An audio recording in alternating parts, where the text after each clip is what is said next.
Hello, I'm the Media Wiz, because one art form wasn't enough. Let's talk about internet reviews. Obviously, if it wasn't for the late 2000s reviewer scene, I wouldn't be doing what I'm doing today.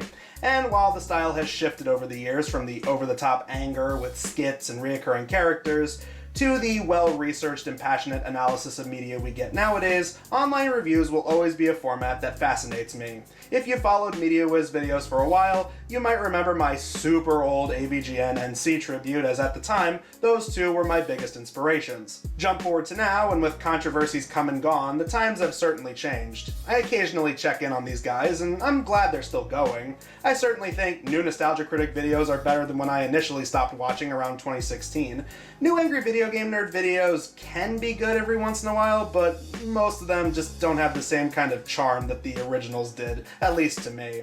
Plus, these days I've entirely shifted over to Red Letter Media. This is a Red Letter Media house now. Nearly everything those guys make is funny, informative, and entertaining to me. But between a potty-mouthed nerd from Philly, a cynical movie reviewer from Chicago, and a gaggle of drunks over in Milwaukee, there was another media review site that I would often frequent back in the day. All the way from Austin, Texas. You know, before Austin, Texas became known for what it's known for now, there were a couple of guys under the banner of Spill.com.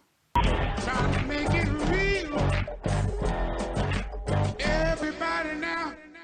Born in 1971, Corey Coleman was just a boy who had a love for movies, animation, and especially the Peanuts, something that is constantly mentioned throughout the years. Snoopy says what? Snoopy said what? Oh shit! Nobody even know what y'all talking about. Yeah, I like Snoopy. Goddammit, shit. Yeah, it is. That's To a disturbing degree. As the youngest of three in his family, Corey attended the University of Texas and pursued a career in film and animation, before eventually dropping out. While there, Corey met one of his longest-lasting friends and co-hosts, Martin Thomas, who shared an interest in film and art, as Thomas went on to become an artist in various comic books. While there, Corey also made friends with other such well-known figures like C.H. Greenblatt, the guy who went on to create Chowder and Harvey Beaks. He's also apparently good friends with Tyrese Gibson and Russell Neal from High Five. Now that's pretty freaking awesome. Despite dropping out, Corey did manage to score a career in animation as an assistant animator for the breakout film of 1996, Space Jam. Did you see that? Did you see that? The shadow of Tweety in that scene? Not Tweety himself, the shadow on the ground of Tweety. Did you see that? Guess what? Corey Coleman did that. Yeah, Corey animated that shadow. That was Corey. Obviously, this elevates Space Jam from being a full price to a better than sex. I mean, you worked closely with Michael Jordan on the set of Space Jam, I believe. Yeah. Oh man, we tried to animate Michael Jordan. He acted so bad. It just didn't work. I mean, Around the time of the 90s, Corey, Martin, and a couple of their fellow film buffs in Texas decided a great way to see movies and talk about them would be to start their own TV show. Since this was still the early days of the internet, they decided to turn it into a local access TV show, as that's what they could afford at the time. Weirdly enough, it was on the same network that spawned Matt Dillahunty and Alex Jones. Well, if anything, you can't say they didn't have variety. You could have lectures about atheism, whack job conspiracy theorists, and a couple of guys talking about movies. In a way, it was kind of like the internet before the internet. But Coleman and Thomas weren't alone, as the show, called The Real Deal, had a rotating door of reoccurring guests. The three most common to return were Chris Cox, C. Robert Cargill, and Tony Guerrero. Despite being considered micro-budget, the show actually did pick up a lot of traction, not just in Austin, but even outside the region. Like other televised review shows at the time, they did try to shake up the format with viewer call-in segments and comedy skits every now and then, but a lot of the charm came from their takes on the films they were reviewing and the banter that would happen between each of them. As these guys started to turn this into an actual side hustle of theirs, the biggest problem was they weren't being paid to do any of it, and they couldn't monetize it since it was cable access, and they couldn't make any money off of commercials in between. So after a 10-year run, the series came to an end with Corey pulling the plug, proclaiming it was fun, and he was happy that they built an audience, but he didn't want to be stuck doing a cable access show for the rest of his life. So the crew temporarily disbanded by the time of the early 2000s. A lot of them continued blogging about movies with the internet boom of the era, some of them even cutting their teeth in other geek culture websites like Ain't It Cool News. Some continued writing reviews, some went on to write passion projects. Corey, in the meantime, went on to make his own micro-budget film in 2006 with 2AM.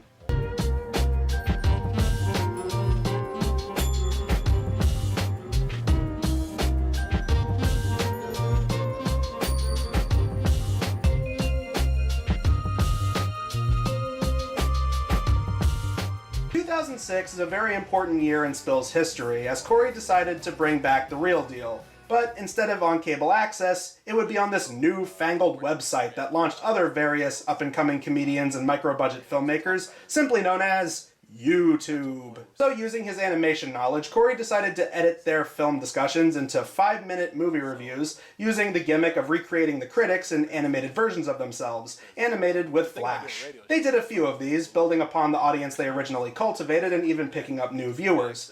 Eventually, they got noticed by Dave McCarthy, an executive over at the New York marketing corporation MIVA Incorporated. Liking the gimmick of animated movie reviews, the chemistry of the hosts, and the format of the videos, MIVA decided to make a deal with Corey that they would handle the finance for new reviews, marketing of the site, and other logistics, while Corey and the rest of the Spill crew would handle making the content, similar to what Screw Attack would do with Cinemassacre, or Channel Awesome did with That Guy with the Glasses. They would handle the money, while the talent would be given enough free range to do whatever content they wanted. And thus, The Real Deal was officially converted into Spill.com. Cinema, matinee. I ain't got $7.50 to pay. Everybody now. Due to legal reasons, Corey was the only one of the group that used his name and likeness with his animated counterpart. So, Chris became Cyrus, Martin was now Leon, Cargill became Carlisle, and Tony became the animated robotic head under the name Co-Host 3000. And like that, the Spill crew was assembled. So what exactly made Spill Reviews so memorable? Well, as I tend to do when I talk about internet videos, talking about media, I'm going to be breaking them down into 3 different categories. I'm going to be talking about the production value, the information and criticism on display, and the overall entertainment factor that these videos had to offer. Starting off with the critique and information, the crew certainly know their stuff. Usually in their discussion, they seemed well versed with trivia involving the behind the scenes of movies that they would talk about, as well as the technical side including lighting, visual effects, blocking, dialogue, animation, etc. It also helps that whenever they record, Corey tends to have a laptop on hand and it would be used to look things up if needed. Seth Green, he was a star. Not in 1999 when they made that movie. That was made in 1999. Without a paddle, look it up. Damn, what kind of time warp were you in? Without a Paddle is 2004. What? Yep. Yeah, I'm looking at it right now. Much like Red Letter Media's roundtable discussions, the Spill crew managed to sound very casual in their reviews, which is certainly part of their charm. They're knowledgeable of their craft, yet discuss these things in an entertaining yet professional way, while still not being afraid to be honest in a very uncensored kind of way, as evident with the rating system that they brought over from The Real Deal. Full price for high recommendations, matinees for the mediocre, rental for movies that were worth seeing but outside of theater price, and some old BS for movies that were not worth your time. Oh, and of course the rating higher than full price, the better than sex rating, reserved for only the best of the best movies. After some really bad movies came out that pushed the limits of the some old bullshit rating, like The Love Guru, Bratz, Daddy Day Camp, Meet the Spartans, there was one movie that came out that was so bad it forced the crew to create a whole new rating lower than that. And what film could have been so awful to spark a whole new lower standard of film? Disaster movie. I have seen a movie worse than bullshit. How about this for a rating worse than bullshit? How about a resounding yo? Holy God, sons of bitches. And interestingly enough, Disaster Movie was actually the first review I ever saw from these guys, all the way back in 2010. Not only were the ratings original enough to help give the site its own identity for newcomers, it was always fun to see what ratings each critic would give the movies they were reviewing, especially when they would judge each other's ratings. This even resulted in Corey getting the nickname Captain Matinee, with how many times he opted to give movies matinee ratings, even if they probably didn't deserve it. You think I'm gonna give this movie a matinee? I know what y'all are thinking. Hold on. Let me see the envelope.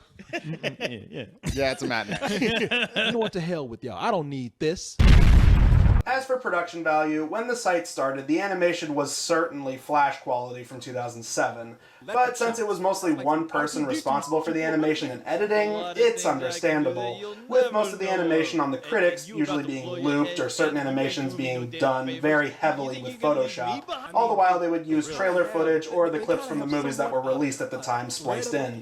While very primitive, it was a style of the time, and for what it's worth, I feel a lot of these have charm to them. But as the site went on, and the site slowly cultivated a larger number of animators working for them, the animation quality certainly went up, with certain certain character models that were upgraded, and animations that were gradually done more from scratch with a multitude of new character models meant to reflect characters in the movies that they were reviewing. So in terms of the presentation, the quality of the site's output gradually got better and better. This segues us to the entertainment factor of these reviews, as the animation doesn't ever really feel like a gimmick, nor does it get in the way of the humor of the reviews. If anything, it helps enable it. Continuing the format from Real Deal, the Spill reviews follow an unscripted roundtable discussion, much like Red Letter Media's content, only in audio form, with the video reviews being the best of the discussions edited down to 5 or so minutes, and the audio reviews consisting of the discussions mostly in full, lasting around 20 to 30 minutes. So let it be known, in the last few years of the site, there were a lot of skits and original animations put out there in their reviews. And this isn't even counting the one-off videos, the miscellaneous stuff, trailer breakdowns, and Q&A videos. No, in the reviews, you would have elongated skits with voice actors outside of the regular cast. Key examples of this include Wreck-It Ralph, Good Day to Die Hard, Battleship. Hell, the entire Hotel Transylvania review they did was mostly a parody of Adam Sandler's Hanukkah song. Yeah, you probably thought that sketches only interrupted live-action reviews. Nope, they appear in animated ones as well. I'm not even complaining, I just find this immensely funny looking back all these years later. And as a sidebar, did you know there were review shows that came out before the wave of angry reviewers that had skits in them too? TV review shows like X-Play did them, and online game reviews like Classic Game Room did sketches long before AVGN was even a thing. Skits in media reviews, they've been there since the beginning, and they will never, ever, ever go away. Anyway, but the main draw of these guys' humor, even back in the Real Deal days, was the clashing opinions of the hosts. While the gang would tend to agree on a lot of movies, the rare times they would find themselves disagreeing were just as entertaining, as the conversations could get pretty heated. Well, the new James Bond is kind of a pussy. Nah. New James Bond is a pussy? At Casino Royale, yes, Are you he was. out of your damn mind? Not at all. Did you even watch that movie, or are you watching some Merchant He fell in Ivory love, thing? so he quit being an agent. Every murder in this film, in Casino Royale, feels hard and brutal and tough. Well- don't even start with me with this pussy bullshit. Yeah, in your face, motherfucker. In my face, hell, he's sitting there playing cards for an hour. You tell James Bond he's a pussy to his face. He's I'm not telling the you, ultimate you can't narcissist. do I won't tell the Quantum of Solace James Bond he's a pussy to his face. Hell, there are several times in the reviews where they even acknowledge that. Really, I'm got no just soul. trying to make him feel good. You know, come on. We're about to jump I on. got no soul till the next thing. It's you and me versus Corey. Yeah. I love that every week is like different alliances. Cyrus sucks this week. Let's not hang out with him. Cyrus sucks. Although, sometimes the heated discussions could come off a little awkward. Case in point, their review of the 2012 sci-fi film Lockout. If you haven't seen this review, proceed with caution. It gets very uncomfortable between Cyrus and co-host. I'm just going to leave it at that. But in general, the reason their reviews and their plethora of podcasts that they had were so immensely entertaining mostly came down to the personalities the site had to offer. From Cyrus and Leon's geek knowledge, Corey's sexcapades, Carlisle's affinity for film, as well as his occasional rants on big-name animated movies like The Lion King, nearly every delightfully edgy thing co-host says, and so much more is what kept people like me tuning into these guys' site. While we're on that, let's briefly highlight some of the other podcasts that the Spill site had to offer.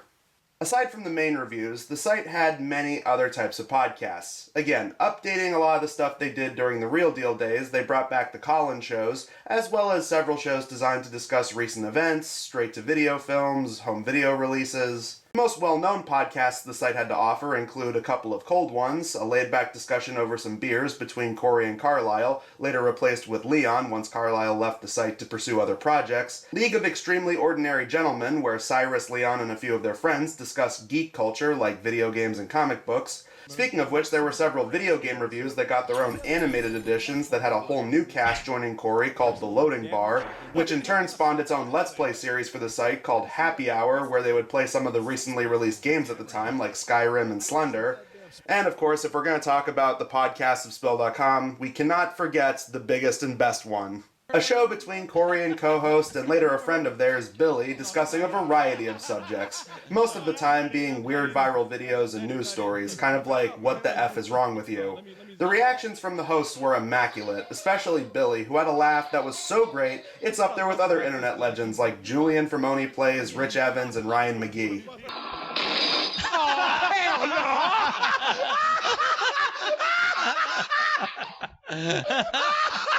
It goes without saying, but along with the reviews, I highly recommend checking out a lot of the re-uploads of these, especially the isolated highlight clips on channels like Spill Audio, Spill Archive, and Jesse Shade's YouTube channel. They're great. But if you're not familiar with the story of Spill.com, this is where things take a sad turn, as in 2013, the site was inevitably shut down.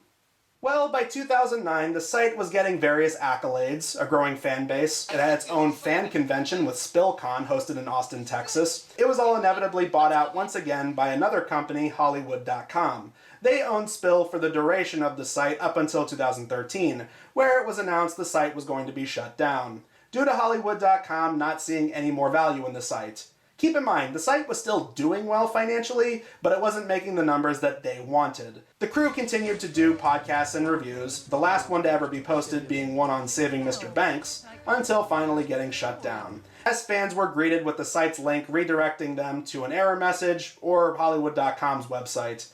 So from there, the crew disbanded once again. So what exactly happened to all these guys? Well, Cargill, who left around 2010, went on to pursue writing screenplays, and he has, as he's been the writer of Sinister, Black Phone, and even Doctor Strange, as well as having his own podcast, Junk Food Cinema, with reoccurring Spill critic Brian Salisbury, starting in the year 2014. Chris Cox went on to create his own media review podcasting website with oneofus.net, which has several movie reviews, commentaries, discussions, and interviews. Jeff and Jason from The Loading Bar created their own gaming website, Rage Select, in 2013, and they still occasionally upload to this day. As for Tony Guerrero, he stepped away from podcasting mostly due to family issues, as well as pursuing a career in acting in certain projects. Our friend Tony, he was with us on our last site. Some people, this is the first time I actually seen him because he was an animated robot himself at one time. That's right. Him.